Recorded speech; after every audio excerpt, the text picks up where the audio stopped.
আসসালামু আলাইকুম, কুকিং রিভিউতে আপনাদেরকে স্বাগত। আজকে আপনাদের জন্য কই মাছ নর্মাল ওয়েতে আপনাদেরকে রেসিপি নিয়ে এসেছি। কই মাছ ভাজি। আমি কই মাছ নিয়েছি ৫টি। মাঝখানে ভালো করে ফেড়ে কেটে নিয়েছি। সাইড দোনো সাইডে ভালো করে কেটে নিয়েছি। এখানে আমি রসুন দিয়েছি ১ চামচ, হলুদের গুঁড়ো এবং মরিচের গুঁড়ো আর সামান্য পরিমাণে লবণ দিয়েছি আর স্বাদ অনুযায়ী।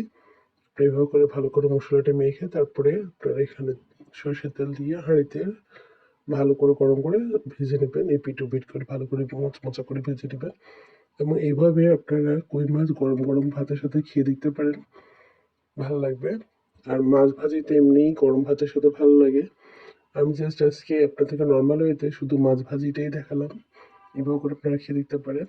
যারা আমার ভিডিওটা পছন্দ করেন লাইক, কমেন্ট এবং শেয়ার এবং সাবস্ক্রাইব করে আমার পাশে থাকবেন। ধন্যবাদ সবাইকে।